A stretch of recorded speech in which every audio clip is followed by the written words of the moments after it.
La desaparición de tres estudiantes de cine, Marco, Daniel y Salomón, se convirtió justo hace 7 años también en un hecho como el que ahora conmueve a miles de jaliscienses, de mexicanos y en otras partes del mundo. Una despertar de la conciencia de que estamos en una situación de violencia, incluso de niveles de brutalidad. Pero pasaron 7 años y lamentablemente no regresaron a sus familias. Marco, Daniel, Salomón no regresaron a sus clases. Ellos estudiaban en el Centro de Artes y Audiovisuales de la universidad aquí en Guadalajara. Venían de distintas partes del país, pero lamentablemente no volvieron con sus familias, ni con sus compañeros de clase, ni con sus amigos.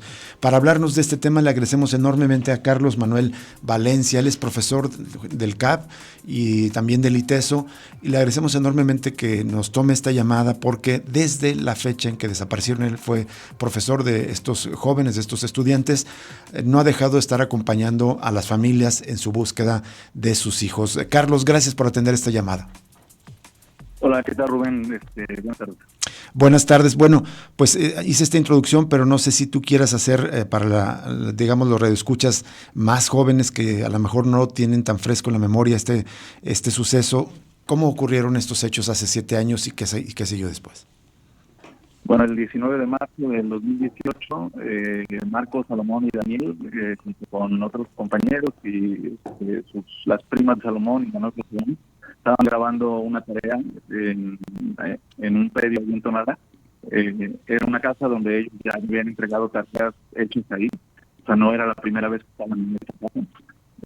Entonces, ellos terminan su tarea, se dirigen a su casa, se avería su carro y son interceptados por un grupo armado que se identifica como de la Fiscalía y que llevan a Marco, a Salomón y a Daniel. Uh-huh. Nosotros nos enteramos al día siguiente, ¿no? Y empezamos a organizar acciones ahí en la escuela para organizar una protesta, para denunciar la desaparición de nuestros compañeros y pues demandar que nos los devolvieran con vida. De aquí se organizó las clases interuniversitarias, ya que se convocaron a varias universidades, ¿no? Estuvo la UDG, el ITESO, el TEC, hasta la Panamericana, ¿no?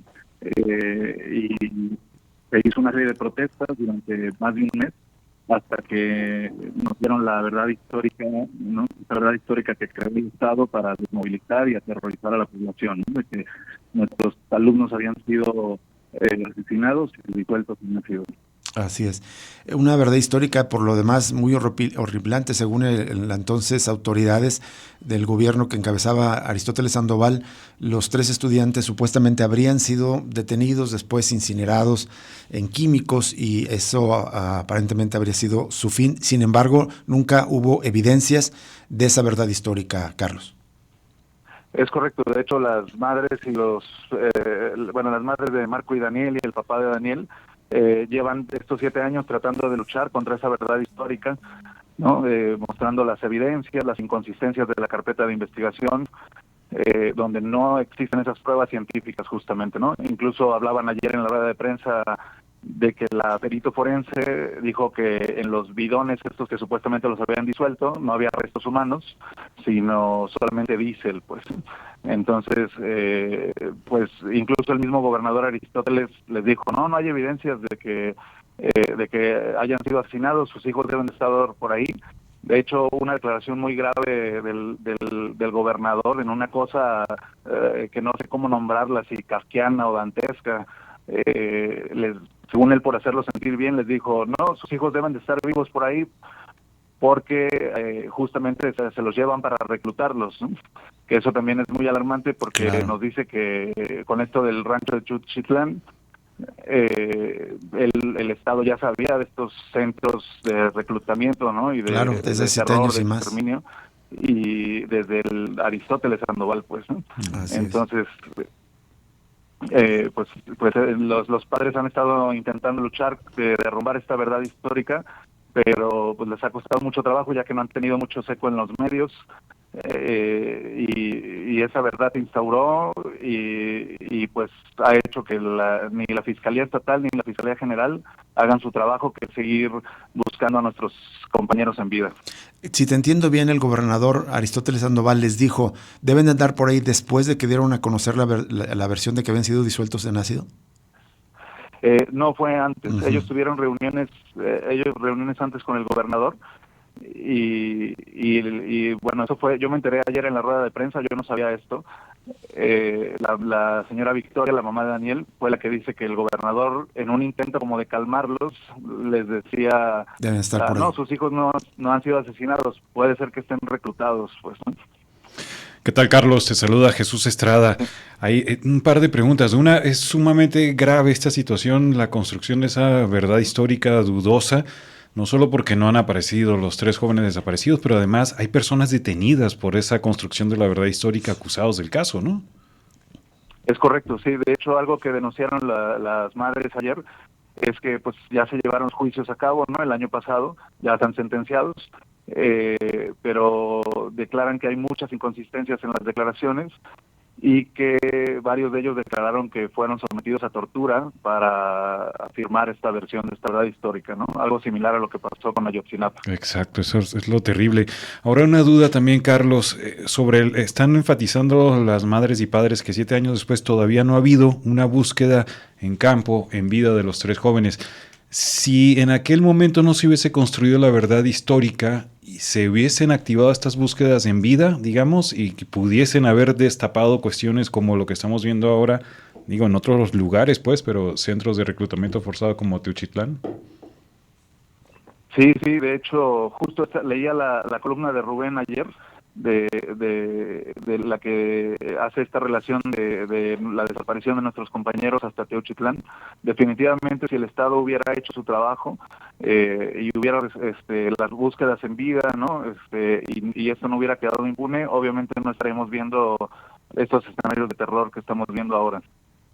La colaboración que envías, que publicas en Desinformémonos, me parece estupenda. Es una narración de cómo al principio la reacción de los propios compañeros estudiantes, de los familiares, amigos y la sociedad solidaria albergó esperanzas de que justamente por esta presión mediática, como lo dices, ellos volvieran. No fue así.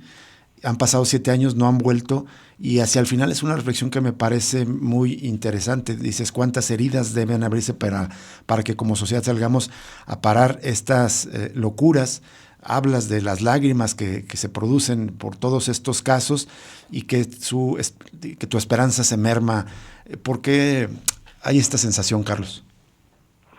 Sí, pues la verdad para mí estos 7 años han sido pues eso, ¿no? Tratar de mantener la esperanza, no solo acompañando a las madres de Marco y Daniel, he acompañado a varios colectivos de familias, ¿no? Con lo que hemos hecho en La Glorieta, y pues he acompañado ese llanto, ese dolor, y ha sido pues muy desgastante, ¿no? O sea, es muy difícil conservar la esperanza viendo que esto no se detiene, ¿no?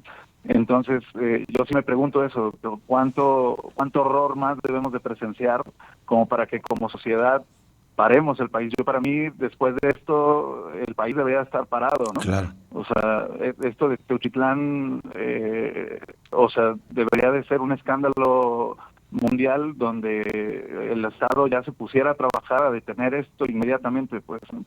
Pero también retomas un concepto que intenta comprender todo lo que estamos viviendo. Dice, su nombre es necrocapitalismo, donde la vida humana es convertida en moneda de cambio, en un activo donde se intenta borrar el rastro de todos aquellos que son arrojados a la maquinaria de muerte en nombre del capital. Lamentablemente estamos viviendo esta época de necrocapitalismo. Sí, es correcto. De hecho, pues es eso, ¿no? Este análisis lo hago siempre con mis estudiantes, de que les estamos viviendo la época del necrocapitalismo en México, pues, ¿no? La sombra de este sistema capitalista, donde estas empresas de capitalismo ilegal, ¿no? Como les llaman ustedes, que me parece muy acertado, toman la vida humana solamente como un activo, ¿no? Entonces, que produce capital, ¿no? Estos empleados, ¿no? Que son sicarios, que reparten la droga, etcétera, pero que son moneda de cambio, ¿no? esa vida la puede pagar, va a producir $2 millones, y pues la pagan, ¿no? O sea, entonces la vida humana es reducida a eso. Sí, donde la violencia... Sí, no, adelante. ¿Perdón? Tú adelante, termina, Carlos. No, y eso, pues a mí otra reflexión que hago es que me parece muy triste, ¿no? Que los mexicanos hayamos llegado a esta parte donde hemos vendido nuestra alma por unos dólares, pues, ¿no? Claro. O sea, hemos vendido a nuestros hermanos, ¿no? Por unos cuantos dólares, pues, ¿no? Por el mismo sistema de miseria y desigualdad estructural que padecemos de hace décadas, pues.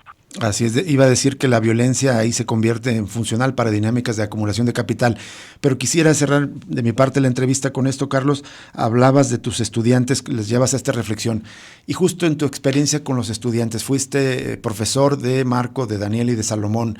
¿Qué ha cambiado en 7 años para los jóvenes estudiantes que tienes en este momento? ¿Hay conciencia, hay comprensión de esta situación de violencia, de necrocapitalismo, de eventual riesgo, que sientan temor, miedo frente a sucesos como el reclutamiento, las desapariciones?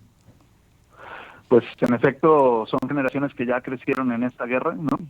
O sea, no conocen otro país más que un país en guerra.